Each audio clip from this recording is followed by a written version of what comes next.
Hello, hello. Welcome back to Weekly Tips and Tactics.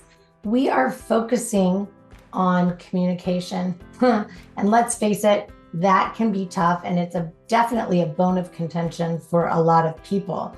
I know a lot of you, we are working on creating and cultivating that process on your path that will afford you the access to the courage and generosity within you that will allow you to start strengthening your ability to keep on speaking up, right? Because it's hard to articulate. It's hard to change a communication style, especially when we are so conditioned to just saying the first thing that pops into our mind and using the same tone of voice that has not been serving us year after year in our relationships, and we're just tired of being misunderstood. So in this space, I just want to share a few things with you, and perhaps this is resonating to you and perhaps it's not.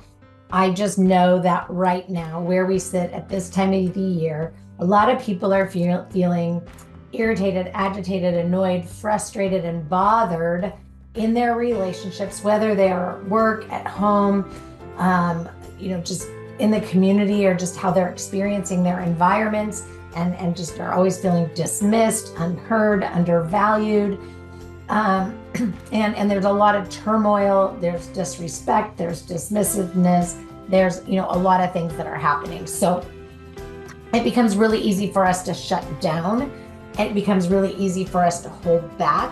It becomes really easy for us to also be over the top and be super aggressive with asserting ourselves. So there are just some things that I'd like to share with you to help you embody your inner champion of this communication world, so that you can step into a better way of experiencing this. So I'm going to share with you two terms that I learned in another, in participation of another group that was very focused on communication. And they mean something different to me in this practice than they did there, but I really loved the description of it. One is your communication elegance, right? So when we add the word elegance to the word communication, it automatically fosters that how do I want to be seen? How do I want to be experienced? How do I want to be received? And do I want to be construed as a thoughtful, insightful being who's not going to be just focused on giving me the giving critique on somebody and telling them what they need to do better, because we want to avoid distress. We want to avoid harmful, hurtful interactions.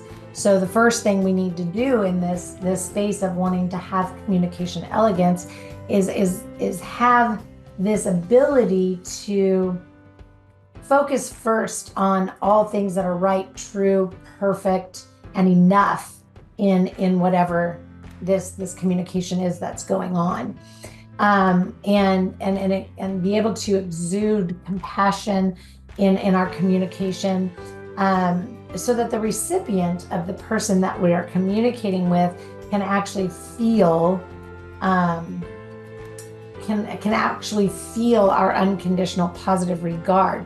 However, in our refinement period, right, which is where after we've celebrated and given all of our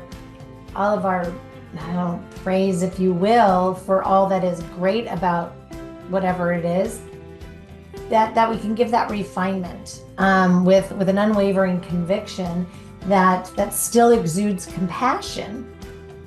So we can look at whatever that situation, that struggle, or that confusion is, and be able to say,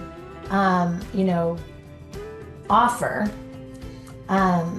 our insight, our wisdom, our well thought out bits of advice, if you will.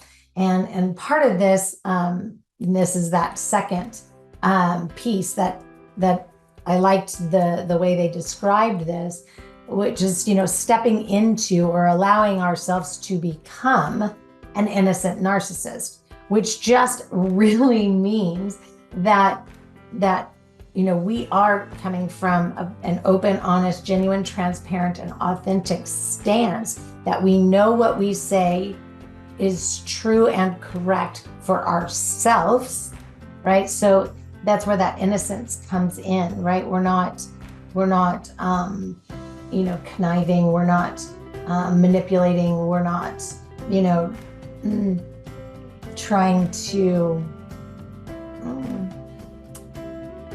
control another person. We're really just offering a refinement, insights, ideas, shifts, perceptions, and offering them, in a kindness that we know can be effective and helpful for that specific situation. So it's a very convoluted way to look at it, but when we can cut out that urgency, right? If we can cut out the urgency that is, I need you to hear me, and we can come at it with the urgency of a commitment and an authenticity to be helpful, to be an active participant in the conversation, to share, I think it becomes a really good antidote to our self-doubt and or questioning, right? So, we got to commit, we got to feel love, we have to feel conviction, and we have to go for it when we have something, worth sharing. So, first things first, right? We have to be willing to step into that communication elegance so that we can have that confidence. A suggestion is to create a top 10 reasons why list. And I like this, and this list can be filled with your ideas or your shifts or your insights or your beliefs. This can be, your dream article of what you would want published about how you see yourself experiencing living, how you experience your environment, how you communicate your needs, wants, dreams, and desires, how you have effectively stepped into, the confidence to be 100% yourself, to show up as yourself, without doubt, without wavering, without compromising who you really are. Again, the goal here is to, not change who you are as a being, but to change how as a being you show up. Anyway, I hope this was helpful. Again, I'm always down for a really good conversation. All you have to do is go to turningleafsrecovery.com. In the top right corner, you will find a button, and it's just a totally safe space for us to get together and chat. So if you book a conversation, you can write weekly tips and tactics number, whatever, and I'd be happy to walk you through this message and help you step into your shift. Anyway, have a great week.